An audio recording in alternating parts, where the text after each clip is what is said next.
Hello there. This video is going to be a quick overview about the entire world of Iiosia.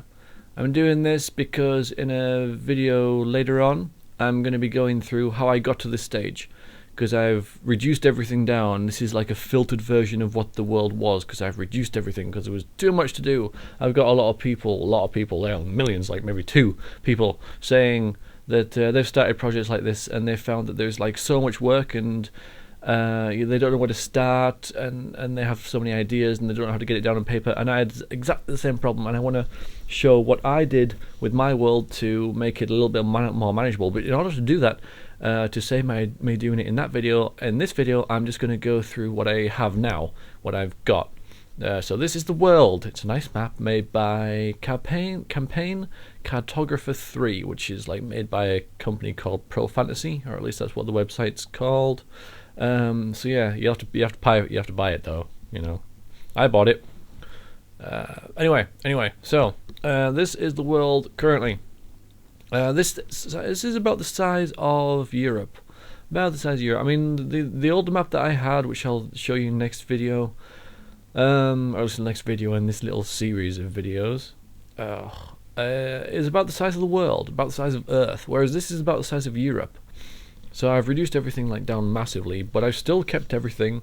Well, not everything, obviously, because that was the point of reducing everything down. But got to the point. So yeah, it's just I've kept the spirit of it alive, and it's more like how I want it. So at the bottom here we have Chicathamore, which is the evil bad place. This is where the demons came from. In ancient times, demons surged up from the south and started killing everyone, and the elves and the dwarves who were there at the time, because humans were kind of like babies. Well, not babies. they were like, not Neanderthals either, but they were living in huts. They were developing slowly, but they were basically like Stone Age man, basically. And the elves and the dwarves were like, oh my god. So we've got to stop the horrible things happening. So they reached this bit here, this bit called Griel, and the sundering happened, where the elves and the dwarves came together, and they created this event, which caused the entire world to implode. Well, not really, but all this cracked land here. This used to be land, but because of this event that happened, which I'm not going to go into because it's not really part of the video, yeah, things got screwed up and the invasion was stopped. Hooray! But yeah, the elves and the dwarves kind of screwed themselves over with it, and it created this place called Griel, and Griel is saturated in magic. The people, the humans who came to settle there were warped by it, because magic kind of does that in my universe, and now they're very gaunt, very skeletal. They've been twisted inside, and now they crave power and want to enslave everything, and they're the bad guys, effectively. So that's where they are. They're not good people. I'm not going to go into them really, because they're just I'm essentially just saying that they're the bad guys. They're warrior mages. They're very good at everything, but there's not many of them because they're tainted, so they find it very hard to reproduce. Malarai is over here. Malarai is the home of the elves, but the elves, for because of what happened, abandoned their homeland, and this place is now completely bereft of, well, not life, but civilization. The elves left their homeland, and all the elven settlements will be like overgrown and festering with evil, dark things. Emir down here is a little offshoot of Malarai, and Emir is where a small community of elves live, called the Black Elves, but that might change. But they're basically elves of the more traditional sense. They're very into nature. My elves are a little bit different, by the way. But this is a very brief overview. So, yeah, but they're very, very small. It's a very small island, very, very small community of elves live there, very reclusive. Even rumored to exist. People go there and look for them, they can't find them. But they're very into nature. They live in the trees. They like plants and herbs, and one with the forest and all that. Zakara over here is where the trolls live, and trolls are very big, muscular, lumbering things, but they're not monsters, because you can actually play one like as a PC in the RPG that I've made for this world. they're not they're not stupid. They're kind of maybe autistic. They understand certain things very very well, but they're a bit dim-witted and a bit slow. One of the things they understand really well is metalworking, because their entire island is made up of like a volcanic ridge, so they're very resistant to heat, and that's where they've developed like brilliant weapons and armor, which so they're trading with the humans and integrating with them. But the humans think they're stupid, but they're not. They're just a little bit slow and dim-witted. Magadar up here is a human realm. It is a border, like a border realm. Because it's so close to Griel and Chikatmore, it's always in trouble. It's always been invaded by something. There's always like something trying to get in there, and it's not a very well organized place. It's full of strife and trouble, and it's lawless, and the authorities are trying to hold it together, and it's kind of a desperate place to live. It'll be a great place to set books and stuff, because like it's just so wild, and like anything could happen there pretty much.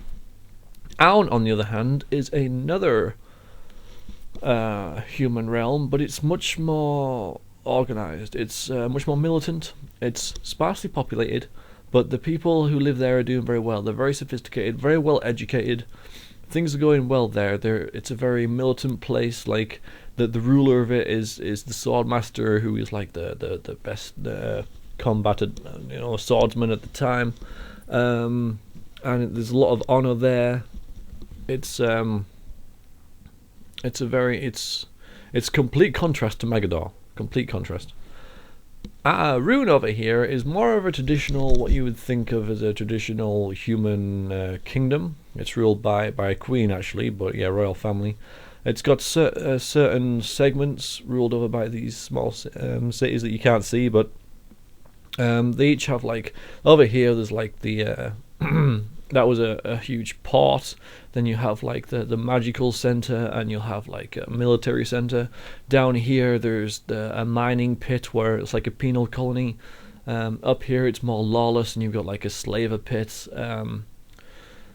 But yeah, that's Rune. It's more of a traditional, what you would think of as a traditional human realm. It's also the most powerful human realm currently, because it's the biggest, pretty much. Most of the people, the human race, like originated there, and that's where they've like grown up and prospered the most. There's going to be something in here as well, but I'm not going to tell you what yet, because I don't even know. But I've got ideas. But yeah, there's an area here, but it's working in my head. It's in my head. Orendor here used to be another human realm similar to Rune, but things went a bit tits up there, and now it's a realm of the dead. The dead stalk the land in Orendor because of things that happened. That I've started writing about it, but it's about a fifth of the way through. But yes, essentially Orendor it's like a fallen kingdom. You know how there's always like a good end to a tale, how the kingdom is in peril, and someone must save us, and eventually at the very end someone does save them. That didn't happen at Orendor, I'm afraid. No, didn't happen. The kingdom fell, and the dead walked the land because of some bad stuff that happened. The Outlands is where the Outlanders live. Up here is like saturated with the powers of magic, and magic, just like in Griel, warps things, but it warps them in different ways. And in the Outlands, the people and creatures there are kind of freaks. They're kind of freaky in different to different. What I'm thinking of, that's annoying. To different effects. No, there's some other word. Never mind. To different. Oh, that's so gonna annoy me.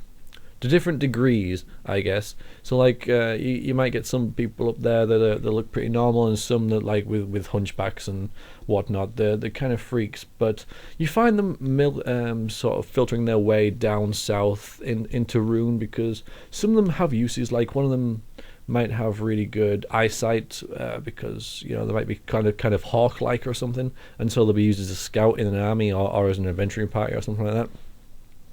But yeah, the Outlands, wilderness, pretty damn dangerous place, but very hard to get to because got to get through Arendar, which is effectively the land of the dead, to get to it.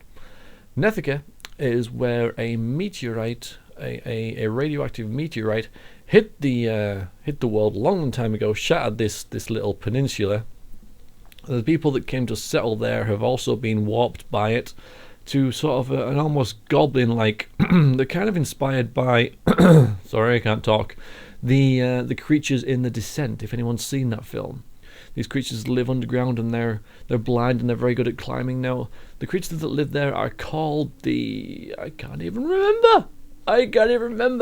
But the creatures that live there are a little bit like that. They worship this meteorite that's deep underground in this massive cavern, and some of them get visions from it, and these visions guide them about what to do in the world. They're kind of a trippy kind of race. Not evil, not malevolent at all, but just kind of like really dangerous to be around because they're completely random.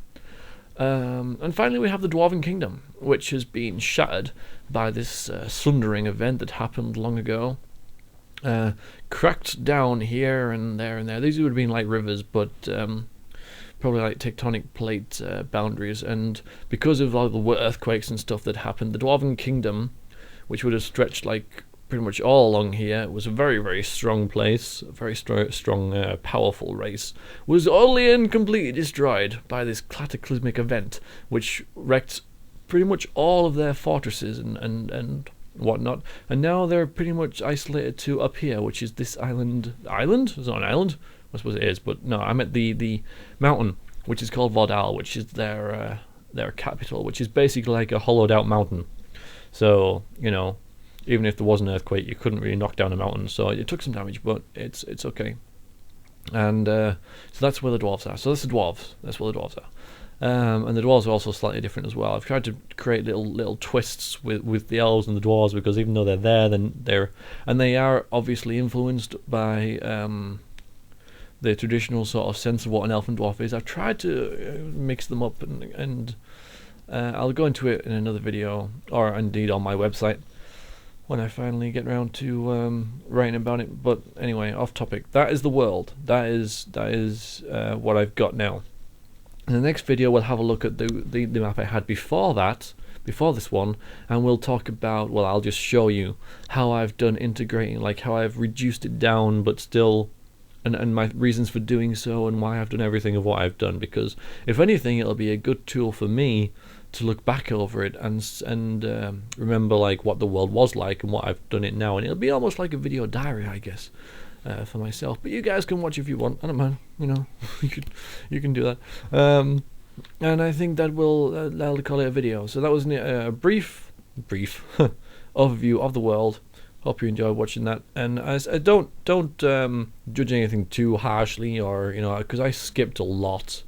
You know, it's a very, very brief overview of stuff. So just to like introduce you to the themes within the different countries that I've got there. All right, thanks for watching. Toodaloo.